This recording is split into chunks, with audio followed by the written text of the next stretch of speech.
Hey guys, welcome back. In this video we'll be talking about the Wavelet Transform. Hey guys, welcome back. This is the final video in the three-part video series on the Fourier and Wavelet Transforms. In this video we'll be talking about the Wavelet Transform, which basically takes the ideas we learned in the Fourier Transform and extends it to a thing called wavelets. So let's get right into it. Alright, so in the last video we were talking about the Fourier Transform, which was basically decomposing any signal into a basis of waves. You can do the same basic idea, but instead of waves, you use something called wavelets. So a wavelet is simply a wave-like oscillation that's kind of localized in space or time, whatever your x-axis is. So here's an example. We have the first derivative of the Gaussian function, or a bell curve, and the equation is given here to the right of the plot. So there are two basic properties of wavelets. Just like there were two basic properties of waves, amplitude and frequency, wavelets have two basic properties, which are scale, which is basically how stretched or squished our wavelet is, and location. Since wavelets are localized and not extending from negative infinity to positive infinity like waves, we need to know where the wavelet is located in space. So here's some examples of kind of our example wavelet at different scales. So if it has a smaller scale, we're essentially squishing our wavelet. If it has a larger scale, we essentially stretch our wavelet. And this is controlled by the parameter a in our first derivative of the Gaussian function given above. And then here's the same example with different locations. So we can shift our wavelet a little to the left by tuning this b parameter, or we can do this double whammy situation where we shift our wavelet to the right and we squish it. And then here's a reference if you want to learn more about wavelets. Okay, so what's the wavelet transform? So just like before with the Fourier transform, we decomposed our signal into a basis of waves. We can decompose our signal using wavelets of various scales and locations. So the basic idea is you get a wavelet, you pick a scale, and then you just slide it across your signal. And then at every kind of time step or every location in space, you multiply that wavelet by your signal. And then you do this for one scale, then you pick another scale, and then you just keep going like that. So here's a visualization of what it looks like. And if you're familiar with convolutions, that's exactly what we're doing here. You're just convolving your signal and wavelets of different scales.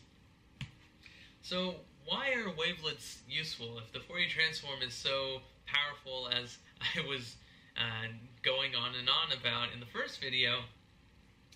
Why do we need the wavelet transform? Well, one thing about the Fourier transform is that it gives you global frequency information. So sines and cosines are defined from negative infinity to positive infinity. So it gives you a kind of global average of the frequency information in your signal. And if you're interested in kind of oscillations that happen over a short time scale, the Fourier transform may obscure that information. And that's exactly what the wavelet transform is good at, extracting localized information.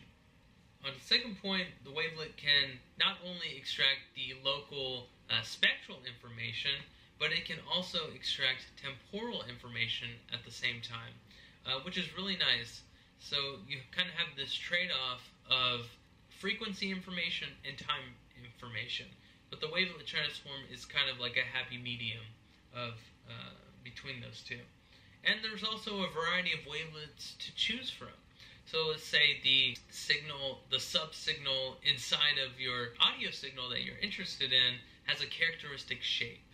Then you can kind of choose your wavelet in a clever way such that it kind of matches the signal of interest, the thing you're trying to extract from your signal.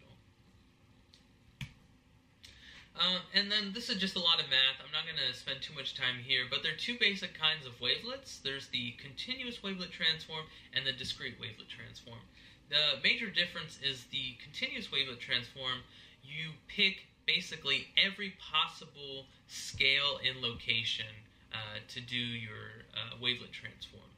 So you do scale 1 and 1.1, 1.2, whatever your resolution is, every possible scale. While the discrete wavelet transform, there's only a discrete number of wavelets, scales and locations that you use to do your transform. And then here's just some more general information. Wavelets create a complete set, which means you can represent any function in terms of wavelets, which is nice. Okay, and then we're going to try to bring everything together with a concrete example. So this is something relevant to my research, which is extracting R-peak information, which is basically the biggest peak you see in your favorite medical TV show in ECG, which is basically the electrical activity resulting from your heart beating. So we can extract this characteristic R-peak, or this giant jump in the ECG signal, using wavelets.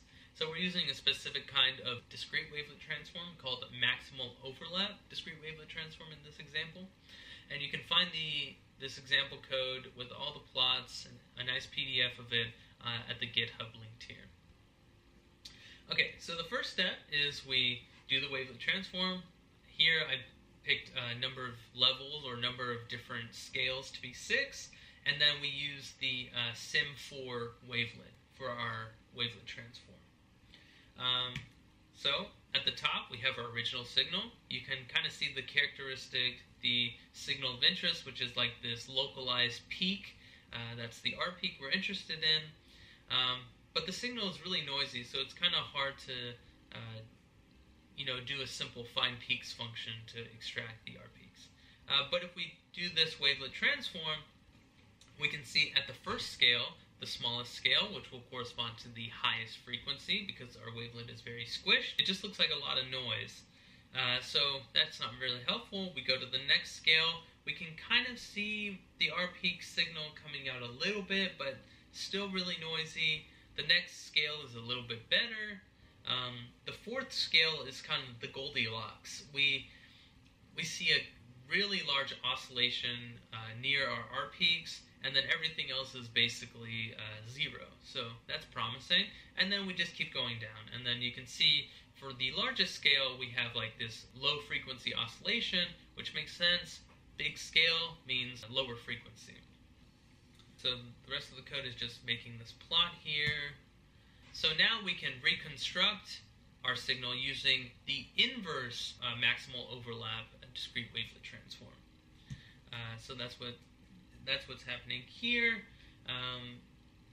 Just to run through the code really quickly, we are only going to use that fourth scale, which was oscillating a lot around our R peaks, and it was 0 everywhere else, so that was really promising. So we're only going to use that information to reconstruct the signal.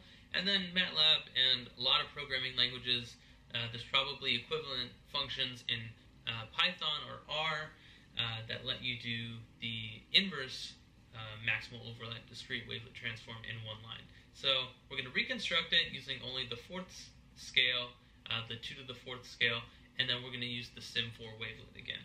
And then the rest of it is just plotting this image on the right here. So on the top we have the original signal, so it's pretty noisy, but you can still see where the R peaks are visually. But then our reconstructed signal is a lot better behaved, and you can see it's almost trivial picking out the R peaks in the reconstructed signal. And then this last bit of code is just leveraging that. So our reconstructed signal, it's really easy to pick out the R peaks, so we can just do a simple find peaks function, and then we can plot those peaks on our original signal, and it does a reasonable job. And so again, you can find this code on the GitHub if you want to take a closer look at it. If you want to just completely steal it, that's completely fine with me. I kind of took a lot of this code from a MATLAB example that did a similar thing with a different data set. So I encourage you to take a look at that. So that was Wavelets. I hope you guys enjoyed these 3 videos. Found this video helpful. Like, subscribe, comment. I'm always trying to get better, improve my understanding, learn, grow, all that fun stuff. Yeah, thanks for watching.